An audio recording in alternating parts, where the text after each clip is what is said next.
Money Radio. Good afternoon, and thank you for joining us. It's always a pleasure when I have the opportunity to welcome Gerald Celente to the air. Gerald Celente is a global forecaster. He is the publisher of TrendsJournal and a new publication, Trends Monthly. Some monthly, more timely analysis from Trends Research. And when it comes to trends and forecasting trends, well, there's just nobody better than Gerald Celente. Hi, Gerald. Hello. Thank you so much. It's very nice of you. I always enjoy our get-togethers because normally when you talk with someone, a friend that you've known over the years, you do a catch-up, what's been going on. Instead, with you, I get to find out what's going to be happening. I have to tell you, Sinclair, in my 35 years of doing this, I've never been more concerned about what's going on geopolitically, economically, and socioeconomically than I am now. And as we celebrate the anniversary of the 100 years since World War I, there are a lot of parallels. And the greatest parallel is that when you read of any historian that's worth their salt writing about World War I, the war was totally avoidable. And it was really launched by mad men and mad women.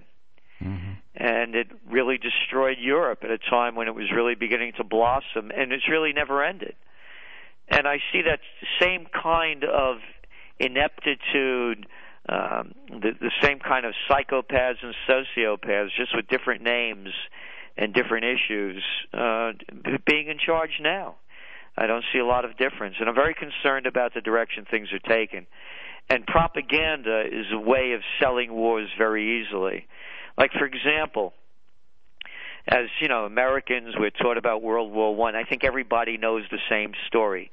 They assassinated the Archduke Ferdinand in Sarajevo, right? Mm-hmm, sure. That's all we ever know. That's about it. Right? Does anybody ask where the Archduke was from? I was Austrian-Hungarian, wasn't it? Yeah. Yeah. And what was he doing in Sarajevo? Well, that was part of the empire. You mean he was in somebody else's country that they were occupying, and one of the people there blew his brains out and his wife because they hated the occupation. Well, they were militants. They should have known to have a good occupation, and they had a good guy taking over their country. I mean, to simplify it and make it really stupid. And then you see the same thing going on right now as the escalation of geopolitics starts making the news. And the big one is, of course, they beheaded 2 American reporters. And we won't tolerate it. To quote the Vice President of the United States, Joseph Biden, we will follow them to the gates of hell. Mm-hmm. ISIS. We? You know, what you mean we, Kimosabe, as that old joke went, you know, those old enough to remember the Lone Ranger. I remember. And okay, they beheaded. How many people were just killed in Gaza in the last month? 2,200. How many children? A little over 500. How many people were killed in the Iraq War and Afghan War? A little over 1 million. But bombing's okay, but don't behead anybody, then you're a savage. Meanwhile, you do know that, of course, our good friend and ally in the region, Saudi Arabia, regularly has beheadings. That's how they carry out their death penalty over there. And they've got probably somewhere around 10 to 15 beheadings every month. That's right. In August, by the way, 22 beheadings. Yeah. And for good reason, though. Adultery, black magic. You got to watch that black magic. Yeah, sure. Yeah, drug dealing, car thefts. Oh, yeah, our allies. So what I'm saying is you see how people's attention, everyone knows about the beheadings. And now what they're going to do is they're going to escalate the Iraq War again, look for airstrikes going into Syria to get them ISIS. Oh, and ISIS is a world threat. Yeah, there are about between 10 to 17,000 of them. The United States has 1,369,000 standing troops. Yeah, but they got a couple of Humvees over there, and they're riding around in those Toyota pickup trucks, and there are about a dozen of them going into a country near you. And but the propaganda works, and that's all we're hearing. So I'm very concerned about where it's going. And the same thing with Ukraine. This has been one propaganda effort after another, and all people know are sound bites. And sound bites are enough to get you to war, because remember, Saddam Hussein had weapons of mass destruction and ties to Al-Qaeda, in case you forgot. Let me also remember that the winter edition of TrendsJournal that you put out, I guess probably 10 months ago now, something like that, on the cover of TrendsJournal, pictures of Ukrainian troops. And you were telling us back then, watch out. Yes, we said there'd be a civil war there, and there is. Mm-hmm. And Americans have absolutely no idea about who started this. And for anyone that has the interest, I suggest you consider Googling up or going to YouTube and putting in Victoria Nuland, Nuland. She's the Assistant Secretary of State, December 13th, 2013. December 13th, that's right, December 13th, 2013. And I think that's the one where she's actually standing in front of a Chevron banner. You got it. And to her right is Exxon.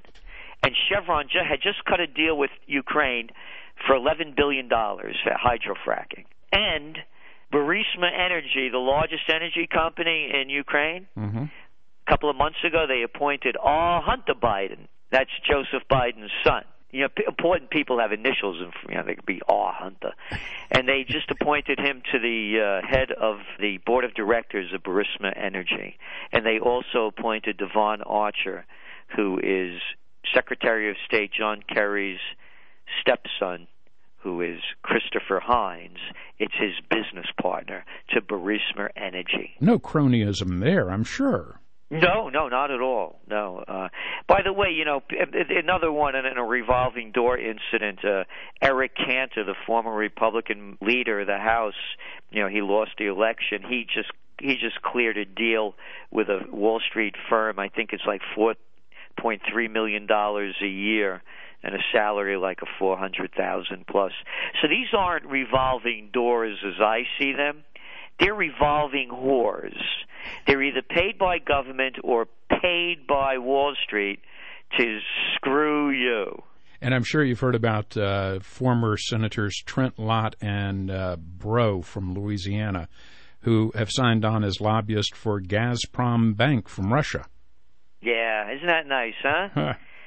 Yeah, so what American people need to realize, should consider realizing, because the motto of the TrendsJournal is think for yourself, is that this is not capitalism anymore. By definition, the merger of state and corporate government is called fascism. And you saw it happen with too big to fails. In capitalism, there's no such thing as too big to fail. And when you're seeing the revolving doors and seeing what's going on, it's very clear where we're going, particularly now as all of this war talk rhetoric is heating up. And I'm very concerned about where all this is going.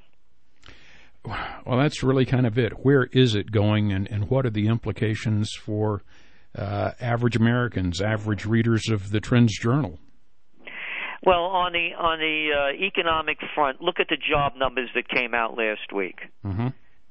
They were expecting between 240,000 to 300,000 jobs, and the number came in, in the low 100,000s.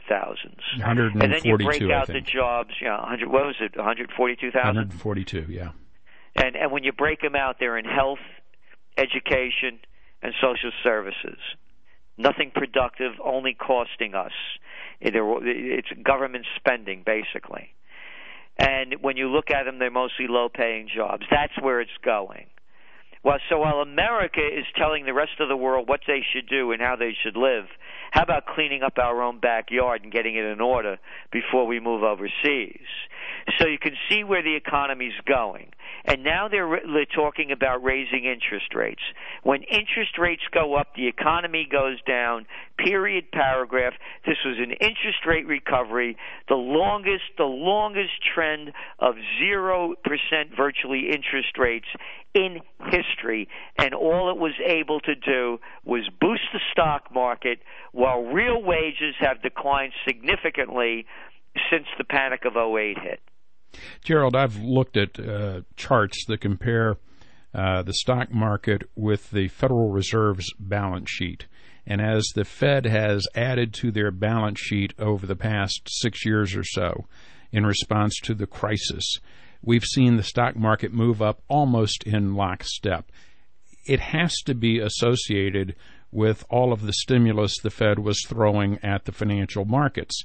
How could it possibly be possible for them to remove that stimulus and expect the markets to continue to hold steady or move higher? It can't. And that's what we're saying. This is an interest rate recovery. Because when you look at housing, who's buying the housing? It's only mostly at the higher end in multifamily dwellings. If you look at the first-time home buyers, usually 40% of the new home buyers are, under the age of 35.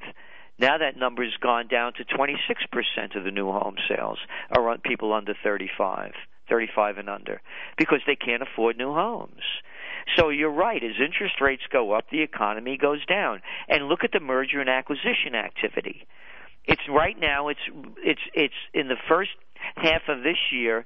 It mirrors that of 2007 because of all of this cheap money. And what's also boosting the stock markets are they're buying back their own stocks with all the cheap money that they're borrowing. So it's a fake recovery. They built up a bigger bubble than the one that popped in 2008. And it's worldwide. Do you know in China, for example, in 2000, they had like $1 trillion debt. Now it's up to $25 trillion. They have over 70 million luxury apartments, 70 million that are vacant. So they have their own problems too. And by the way, you know what China's biggest worry is? It's not Japan. It's not the United States. It's not the South China Sea. It's not fighting with its neighbors. It's the 1.2 billion people living in China that we hardly get reports of all of the unrest going on in China almost on a daily basis.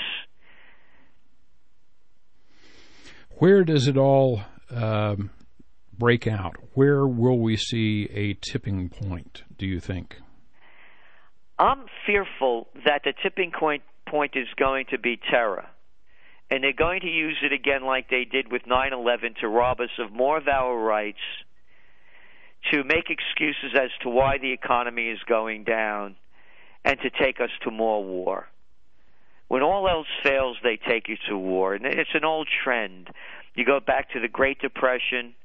First you had the stock market crash of 29, the Depression, currency wars, trade wars, world wars. Here we are going into the weekend, and you go back a few days ago, go to CNBC, and they're saying how currency wars are starting to heat up again because of the euro going way down because of the negative interest rates and the promises by the ECB to put more liquidity into the market.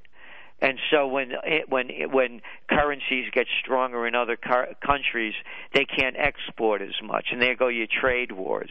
And now we're talking about what's going on in the Middle East, what's going on in Israel and Gaza, what's going on in Syria, what's going on in Egypt, what's going on in Yemen, what's going on throughout much of North Africa. Oh, remember the humanitarian mission? How could I forget it? That was launched by our Nobel Peace Prize winning President Obama.